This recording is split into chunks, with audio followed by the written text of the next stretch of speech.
What's going on, everybody? Welcome back to Talkin with Jake. Hope we're doing well. As you can see, I am back in the studio. We should be in the studio for the most part, pretty much all the time going forward. Hope you're all doing well. If you're in the Northeast like me, hopefully you're staying safe out there with all the cold weather and the snow. Let's get started. I'll see a lot of football stuff to talk about. Before we get to that, let's talk a little bit of baseball very briefly, and then we got some basketball to talk about as well.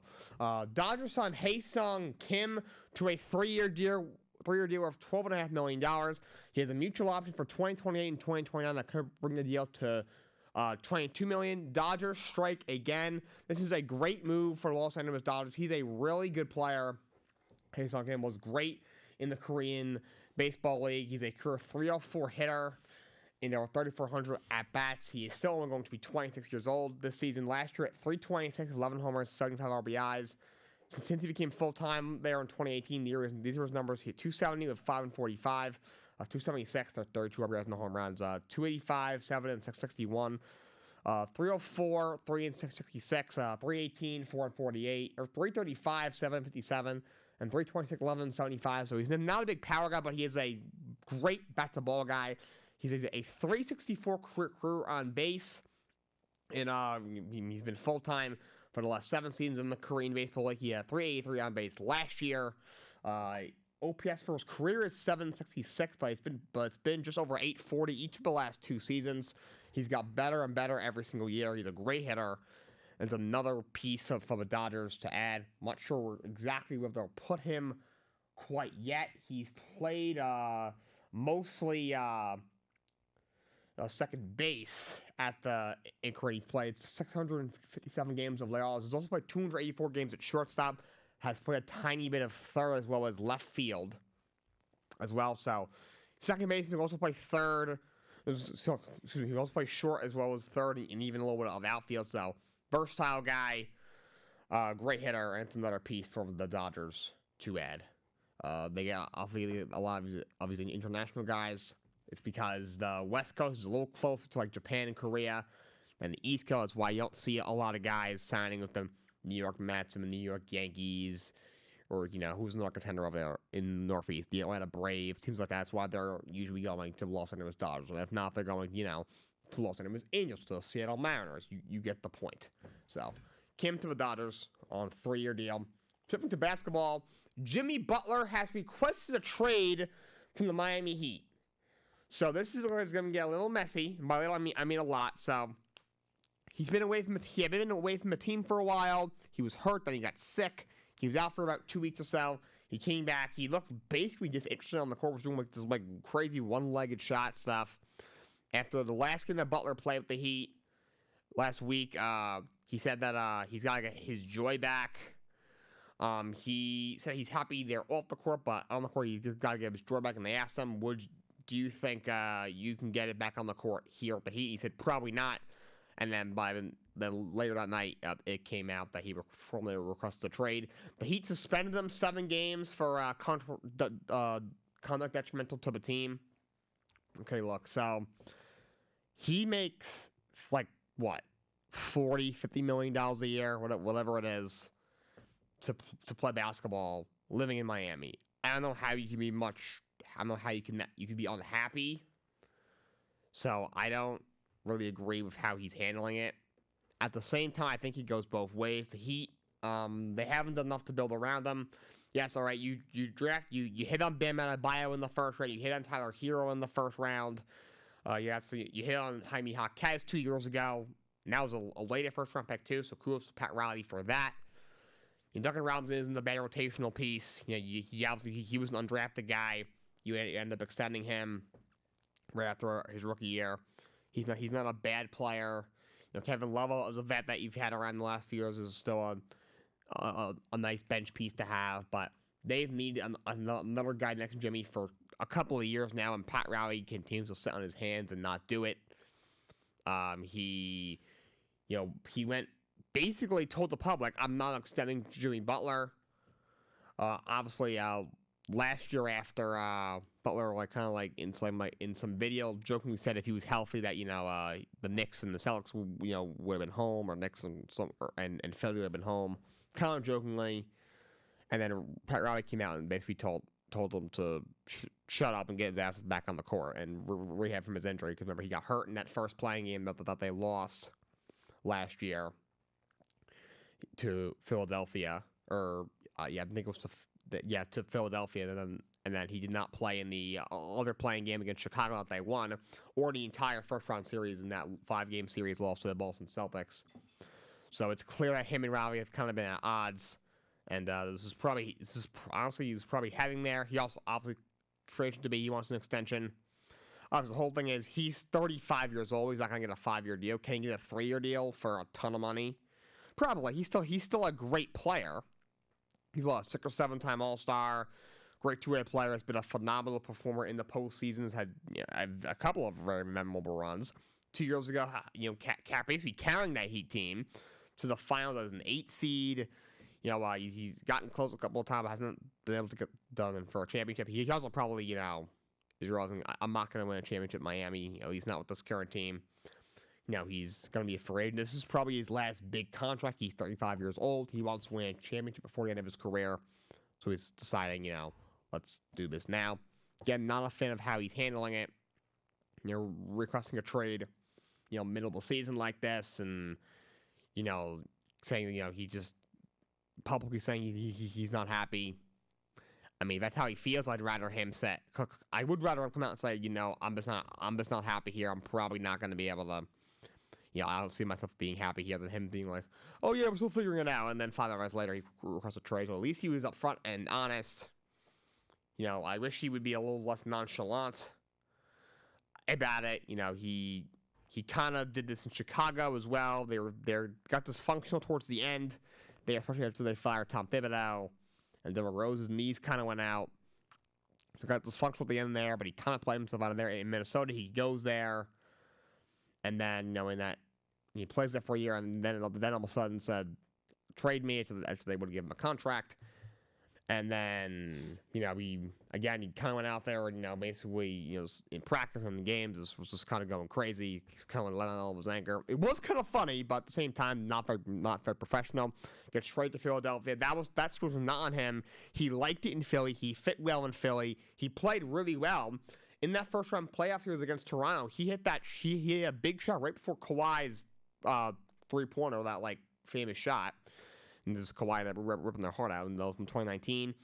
And Philly chose to keep Tobias Harris over Jimmy Butler, which is a ginormous mistake. He ended up signing him a 4-year maxi with the Heat, and he has had a great tenure there. He's been one of the 20, 25 best players in the NBA. He's made the All-Star team multiple times. He's had several memorable playoff runs. He's gotten close quite a few times. He was in the finals in the bubble, lost to the Lakers. He was in the Eastern Conference Finals 3 years ago. Lost to Game 7 to the Boston Celtics. He had an incredible series that year. Remember, he missed that 3 very, very late, which ended up costing them. 2 years ago, had that great run. Went all the way to the finals as an 8 seed. Of course, last year you lose in the first round. He didn't play in that series. So he's gotten close a few times.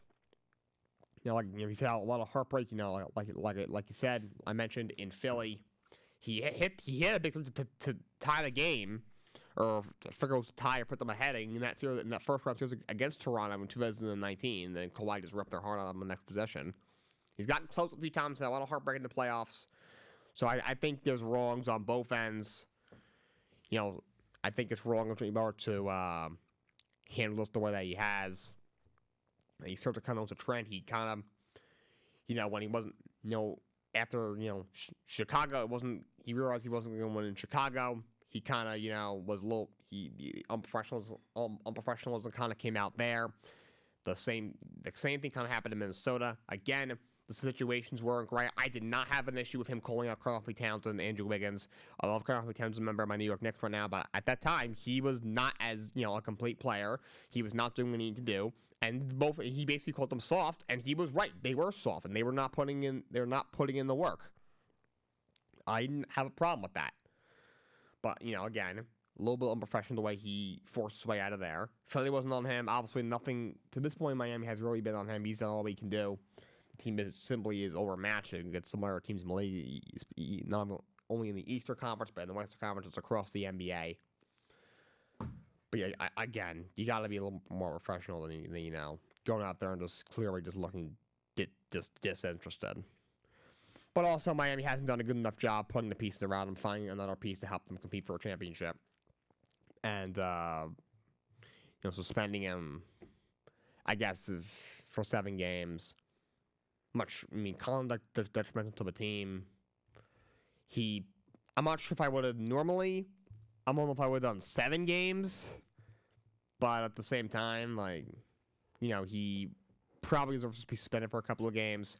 He probably deserved 2 or 3 games, but they're doing 7 to get them time to try and work out a trade. Or they haven't got too many offers yet. I think teams he's going to be afraid at the end of the year. They know they have to trade him. I'm not going to give up huge assets for him. You look at teams that I just said. Golden State was a team that, supposedly Jimmy would want to play for. Apparently, they're not really looking at him. Phoenix is a team that has been speculated could use him. They're completely dysfunctional. I don't know who they're giving up to trade him. Miami does not want Bradley Beal back. I can understand why, because he's extremely overrated and very overpaid and very injury prone. So that doesn't work. And just maybe Houston, but would Jimmy want to go there? Though I don't think Pat Riley cares. I forget if he has a no trade clause in his contract. If he does, but if he doesn't, Pat Riley, he's not going to want to lose this divorce. I'm telling you right now. Pat Riley is not the guy to pick a fight with. He has nothing to lose. He's one of the greatest coaches in the history of the NBA. He has been the top basketball operations guy in Miami for a very long time. He has part ownership of the team. You can't really fire him. That's why he's still in power. He hasn't done anything in a few years. He has nothing to lose. So Butler does not want to pick a fight with him. If Butler, says some things that Pat doesn't like, Pat Riley will trade him to the Washington Wizards. He doesn't care anymore. I really don't think he does. But that's the situation that is, and he requests a trade from the Miami Heat. All right, so let's talk about some college football. The Sugar Bowl, the Sugar Bowl, which is of course a quarterfinal matchup. Number 7 Notre Dame beats number 2 Georgia 23-10. Of course, Georgia did not have their starting quarterback in the game. Carson Beck did not play. Was Gunnar Stockton. Notre Dame with a big win. Notre Dame defense comes up big. Ran for 80 yards on the ground. That Georgia offensive line was just horrible. Notre Dame completely just bullied Georgia in the trenches in that game. That's what's going to happen when he dominates a team in the trenches. You're definitely going to win like Notre Dame did. So they move on to the college football playoff semifinals, which is going to be January 9th, which is this Thursday. It is starting on Thursday. It will be number 7 Notre Dame against number 6 Penn State, and then it will be on Friday the 10th, number 8 Ohio State against number 5 Texas. So that is the semifinals of a college football playoff. Notre Dame picks up a big win over the Bulldogs, and there's a couple of random ass ball games I'm not even going to cover because they're not worth really covering. That's what is going on in college football. Well, let's recap Week 18. Then we'll get to all the coaching stuff. You had the Ravens beat the Browns 35-10. We had 2 games on Saturday. Ravens cruise over the Browns 35-10. They started Bailey Zappi in the game. He looked horrible, as expected. He's obviously, there's a reason that he's a practice squad quarterback. Ravens finish at 12-5. They win the AFC North, and the Browns with that clinch a top 3 pick. We'll get to a draft order shortly. The Bengals beat the Steelers 19-17, which at the time kept their playoff hopes alive. Steelers end up with a wild card spot. They lose 4 straight to end the season. If they get embarrassed in the playoffs, don't be surprised if Mike Tomlin gets a little hot. I'm not going to go too much into this now. I want to get to the coaching stuff and then close this thing out. So I get this out, much of this is going to get by 5 o'clock like I usually like. So I want to get it out not too late. But they've collapsed way too many times. I love Tomlin, great coach, 17 seasons, 500 better, I get it. But they might need a change. It might be what needs to happen. On Sunday, Panthers over the Falcons, 44-38 in overtime. Bryce Young played really well after getting benched second half of the year. The benching definitely helped. He played very well down the stretch. Panthers might have a guy. They got to shore up the defensive and some other things, but Bryce Young played a lot better down the stretch for the Carolina Panthers. They finished at 5-12. Atlanta Falcons finished at 8-9. They missed the playoffs. What a disappointment. Michael Penix looked a little bit better, but that whole situation there. I mean, Raheem Morris is a terrible coach, a terrible hire. He cost him a playoff spot by not using a timeout a couple of weeks ago. I'm surprised he wasn't more in the hot seat. Probably give him next year, and if things go bad next year, I assume he'll get the boot, but that's a poorly run organization. Has been for a while. Giving Kirk Cousins $180 million, whatever they gave him, and then using the 8th pick on Michael Penix, it's a weird situation. And the Falcons, frankly, they don't deserve to be in the playoffs. They just don't. Commanders over the Cowboys, 23-19. Jane Daniels didn't play a lot in that game. They rested them for the most part. Marcus Mariota tore up that Cowboys defense. Commanders win. They finish at 12-5 this year. Of course, they're going to the playoffs. Dallas finished at 7-10. We'll see what happens with Mike McCarthy. His contract is up. Does he come back? I would not bring him back. Mike McCarthy is a very overrated coach. They need a change. Only one playoff win in 5 years with the squad is not good enough. But we will see what happens. If I had to guess, this is going to take a few days because Jerry Jones likes to keep people waiting just to draw more attention to him and his franchise. But Commanders win. Bears over the Packers, 24-22. They finally beat the Packers. They beat them in like 6 years. Jordan Love gets hurt in the game, hurt his elbow. So Malik Willis finished the game. Christian Watson also got hurt toward the ACL, so he's going to be out for the season and probably into next year as well. So Bears finally pick up one over the Packers. It means nothing for them. Packers, of course, still going to the playoffs. They went 1-5 in the division this year, which means they went 10-1 against the rest of the league. Not the NFC North, but they're of course in the postseason. Colts over the Jaguars, 26-23 in overtime. Again, who cares? Jaguars are just horrible. Colts are there's no structure. I gotta talk about them this week or next week as well. Patriots over the Bills, 23-16. Joe Milton didn't start. Drake May only played about a series. Then they went to Milton. He played it pretty well. Didn't play against anybody good. He played against second and third round, but he looked mean. He's a guy that I didn't think would be any good in the NFL at all, but played okay. Bills did not play Josh Allen. Mitch Trubisky played most of the game. They put in Mike White at the end. Remember him? He had his one-hit wonder with the Jets a couple of years ago. The Patriots pick up a win in a meaningless game. Bills already have a 2 seed locked up. Eagles over the Giants, 20-13. Giants could be 10 or McKee. Eagles didn't play anybody, and they still won the game. Drew Lock was obviously very bad. The just disastrous year for the Giants ends. They end up at 3-14 on the season. Eagles 14-3, 2 seed in the NFC. Obviously, they'll be in the playoffs next week. This week, rather.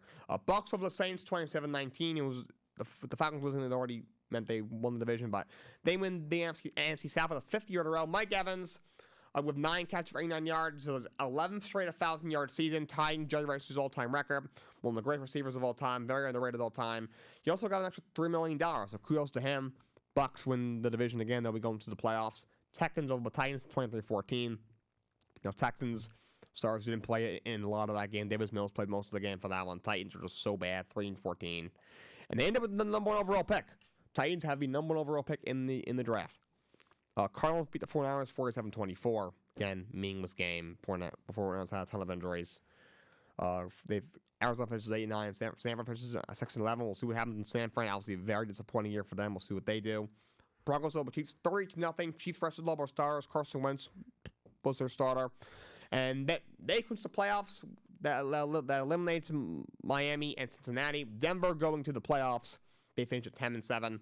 Seahawks over the Rams, 30-25. Rams had already locked up their seats, so they rested everybody. Jimmy Garoppolo started for the Rams. Seahawks pull it out. They finish at 10-7. Chargers over the Raiders, 34-20. 11 wins this year for the Chargers in the first year of the Jim Harbaugh era. Doesn't get much better than that. Raiders finish at 4-13. A disastrous year for them. We will see what happens with Antonio Pierce and their coaching staff. Jets over the Dolphins, 32-20. Just disastrous season is over. They finished for a win. Cool, I guess. They somehow won less games they did with Aaron Rodgers than with Zach Wilson and all the other crappy quarterbacks they had the last 2 years. Last 3 years, rather. I don't understand how. Well, a disastrous year. I'm hoping Aaron Rodgers is done, and I think he is. Dolphins finished 8-9. They are a joke. Tyreek Hill saying, I'm out after the game. I cannot stand that guy. He is such a complete prick. He's a horrible human off the field. He's a mess off the field, on the field. First of all, he didn't have a good season. I don't care who his quarterback was. He didn't have a good season. Faced the timing of adversity. Now he wants to be traded. He's a complete joke. Great player, but what an absolute joke. And the Lions beat the Vikings 31-9 as they clinched the 1 seed in the NFC. Vikings won 14 games, and they're going to play a wild game on the road. That's crazy. But Lions, I don't care how many injuries they had. They went 15-2. Well, what an incredible team that is. Love Dan Campbell. I'd be shocked if Ben Johnson and Aaron Glenn, the coordinators, aren't head coaches in a month or two. Within the next month, probably. But Lions win that game very not very decisively. I thought it would be a lot closer of a game. It was not. Lions easily cruise in that game. Now let's talk about the coaching stuff. So Gerard Mayo was fired by the Patriots yesterday, and about an hour and 20 minutes after the game. So that was very, very quick. His offensive coordinator, Alex Campbell, was also dismissed yesterday as well. I doubt the new coach would have kept him on the staff anyway, obviously. But look, Mayo was beyond horrible this year. It was a stupid hire at the time. He obviously played for the Patriots for a while, was a great Patriot, won a Super Bowl there, and had been the linebackers coach for 4 years. And was pretty involved with the defense, but not really the full-time coordinator. The way they did under Bill was kind of weird. But just the guy was horrible. He handled India as poorly as he could have. He threw his offensive coordinator under the under the bus rather after the Arizona game. What else? He said he would backtrack after saying something. He would say, "Oh, Ramondre Stevenson isn't going to start," and then he would start. They asked him a couple weeks ago, I was like, "Oh, you said Ramondre wasn't going to start, and then he did. Like, what happened?" He goes, "Oh, it was a coach's decision." They're like, "Well, did something change?" He's like, "Oh no, it was just a coach's decision." No kidding. Who? No, I thought a fan decided that. Boo. At one point, he said, once they cross the white line, there's nothing I can do to help them. Oh, jeez. Oh, good Lord. Buddy, you're the head football coach. Your job is to help them, you bozo. And then he also said at one point that he doesn't make the in-game decisions. Then what do you do? What do you do? Do you just stand there?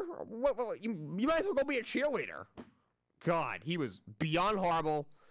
He's gone.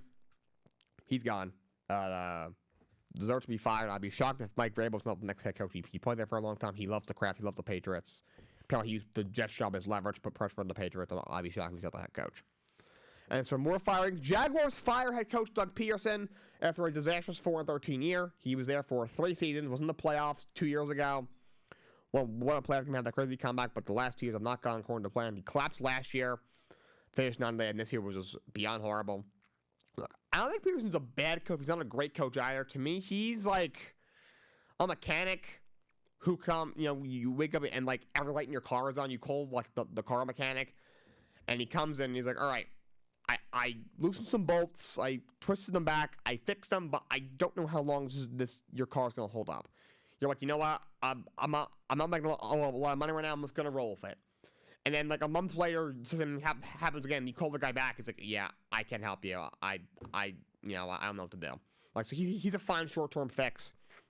In Philadelphia, after things got a little stale under Randy Reid, they let him go. They bring in Peterson, and he was able to right the ship. Obviously, he won a Super Bowl, which is still crazy to me. That team was so freaking good. I don't think he deserves too much credit. Kept them relevant for a couple of years, but then eventually things kind of went off the rails. In Jacksonville, after the Urban Meyer disaster, was able to right the ship. And you got Trevor Lawrence playing much better. Wins a playoff game. After that, wasn't able to take the next step further. So he's out. But why in the hell does Trent Baalke still have a job? Jordan Schultz reported that the league was shocked, says it makes no sense, and he's right. He's a horrible GM. He was terrible in Stanford. He's been terrible in Jacksonville. Like, what has he done with this roster? He paid Trevor Lawrence a gazillion dollars. I don't know why. Anyway, he took Brian Thomas in the first round. Other than that, the roster was horrible. I don't understand. Trayvon Walker has been a lot better, but taking him over Aiden Hutchinson was just stupid. I don't understand. Trevor Etienne was a reach in the first round that hasn't worked out. I don't understand why he still has a job. Also, why would he even pick the next head coach? I don't get it. So a couple of teams decided to keep their regimes in place. The Colts are keeping head coach Shane Steichen and GM Chris Ballard. Why? Why are you doing that? Look, Steichen's only been there for 2 years. I don't think he's a horrible coach. The roster isn't very good. So being 500 in 2 years that's about status quo, what I would expect. But also, that's an organizational failure of Anthony Richardson, going back and forth between him and Flacco. He hasn't done a good enough job. I'm sorry, he just hasn't. And Chris Ballard, how's that guy still have a job? So after Andrew Luck retired, he signs Phillip Rivers at 39 for a year. He retires. He says, "Oh, let's bring in Carson Wentz. Let's give up, two pretty high draft picks for Carson Wentz. They want a first and a third round pick for Carson freaking Wentz. Like I said, let's give up a 4th round pick for Matt Ryan at 38? They draft Anthony Richardson 4th overall. Just has completely failed the guy. Good God. I don't understand how that guy still has a job. Jim Irsay is probably too drunk. I don't freaking know what's going on. And the Giants also are bringing back Brian Daboll and Joe Schoen. A bit of a surprise to me personally. I don't mind giving Daboll a second chance. I like Daboll. I think he's a good offensive mind. I think he's a good football coach. He was coach of the year 2 years ago. At the same time, last year they've as bad as the quarterback has been. They're not even competitive. They're undisciplined. He lost the locker room towards the end of last year. This year he lost the locker room midway through. You got guys in the press conference being like, I don't know what's going on. You got to ask the coach, and they go ask him. It's like, oh, I don't know. I thought it was time for a change, but I'm hoping they let him pick his quarterback. Maybe give him a chance. But Shane, I have no faith in that man. Let Saquon Barkley go out the door. Been their best player for the last 6 years. The guy ran for over 2,000 yards. He let Xavier McKinney go in free agency. He led the league in led the league in interceptions, second in the league in interceptions. Let Leonard Williams walk or gave him away. He's been great. He's been great. He's been one of the best defensive tackles in the league since he left the Giants. He was good if he was when he was with the Giants. I don't know why they let him go. He whiffed on the Baker, the corner in the first round. He's not any good. He completely whiffed on Evan Neal. He whiffed on Kayvon Thibodeau. He overpaid Ryan Burns. The guy has been horrible. Don't forget $160 million to Daniel Jones. The guy has been flat out horrible. Just horrible. And he's back. I don't know what the Giants expect. I'm telling you, he's going to take, Shedeur Sanders or Cam Ward. He's going to reach on one of those two guys, and he's not going to fix the offensive line, not going to fix the defense. It's going to be the same crap over and over again. And John Mara, he seems like a nice man, but you're not your father, dude. You don't know what you're doing. A couple of corners have been let go. The Bengals fired defensive corner Lou Anarumo. Thank God that the Bengals defense was horrible this year. He did a terrible job. He's out. But now the pressure is on Zach Taylor because if that's happening again next year, he will be fired. And this one was weird. The Seahawks fire offensive coordinator Ryan Grubb after a year. Grubb was the OC. He was in Washington the last couple of years. Overall did a good job. Kevin DeBoer, when he took the Alabama job and left Washington to take the Alabama job, he brought Grubb with him originally, but then Grubb quickly left that job to take the OC job in Seattle. That's who Mike McDonald brought in to be his offensive coordinator. And I didn't think he did a bad job. I mean, Geno Smith's a mediocre quarterback. And he kept the offense afloat. I mean, they got a lot of talented pieces over there. I don't know. I'm not sure I would have made that move. And to me now, McDonald, they won 10 games. They had a good year. I don't think McDonald did a bad job. But Tom, I thought that was a pretty solid hire. He did, overall, I think he did a decent job. But I don't get firing Grubb. I don't know. Unless, maybe you think, all right, we're going to make a change to the quarterback. You're going to move on from Geno. You're either going to, I don't know if they're going to get Sam Howell, which I shouldn't because he isn't very good. But maybe they'll do that. Maybe they will. I don't know if they're not going to have a chance to. Maybe they have someone in mind in the draft. I don't know if they'll bring another veteran in, and they don't think that veteran or whoever they bring in is going to fit his offense. I don't know.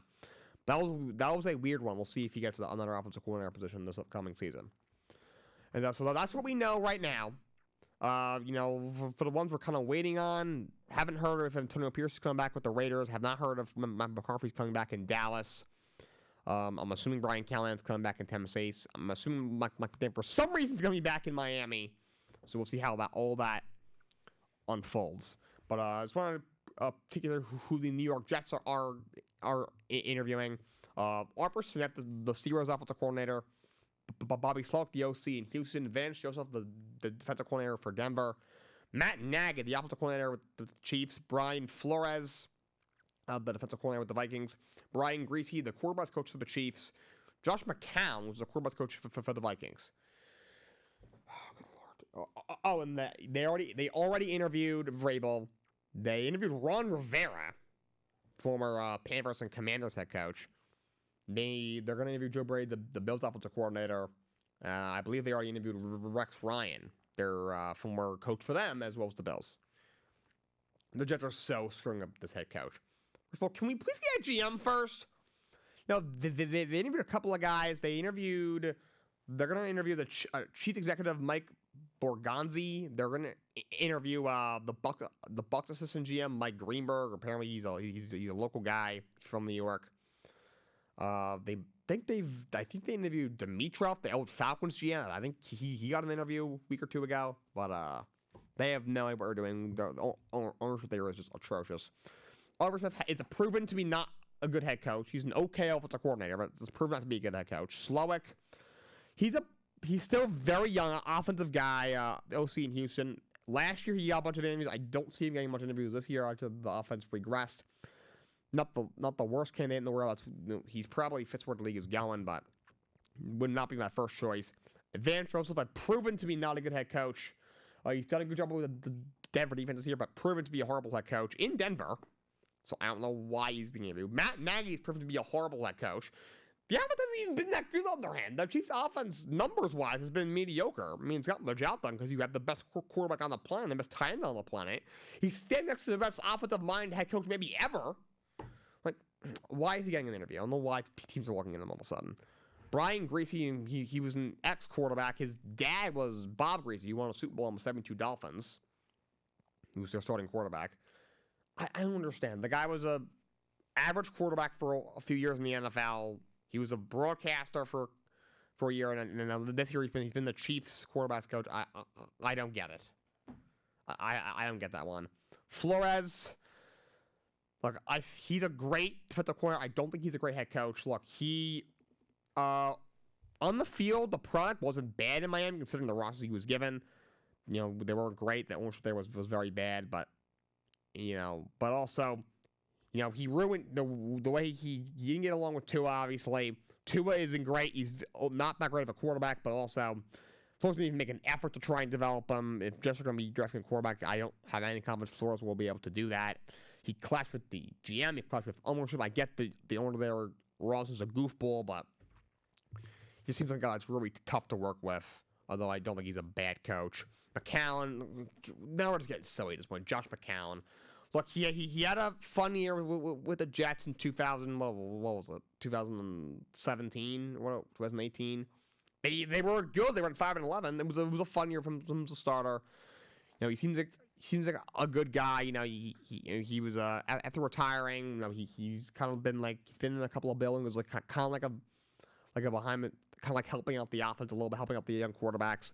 He's done a good job with the Vikings as their quarterbacks coach. It's just weird. They have a bunch of Jets in that room, in that quarterback room. Obviously, their starting quarterback is Sam Darnold. Ken O'Connell was a backup quarterback for the Jets only 15 years ago, not even. And McCown was their quarterbacks coach, and he played for the Jets for a couple of years as well, towards the end of his career. But he's maybe not the worst pick as an offensive coordinator, but he's not a head coach yet. At least not yet. They're going to screw us up. That's what we got for the coaching carousel right now. But to finish out, Raw on Netflix is here. I remember when it was announced last year, and now it's finally here. It's going to be awesome. CM Punk against Seth Rollins, a match years in the making. Obviously, we know the tension is there, not only in the ring, but outside the ring. They had one of the best promos I've ever watched on Raw last week. Roman Reigns against Sol Sikoa in a tribal combat match with the Ula Fala on the line should be a great match. You have Liv Morgan versus Rhea Ripley for the Women's World Title should be a great match. Hopefully they put the title back on Rhea. They need to end that whole saga.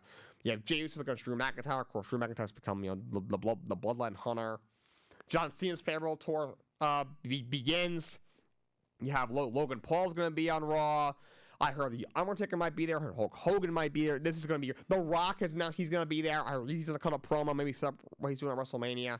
I am so excited. It should be an awesome show. It's going to be 3.5 hours, too, because they have no time limits now, because there's no, they don't have a deal with, like, the upcoming, like, show, like, right afterwards, or, like, the ending of Law & Order right before on USA Network.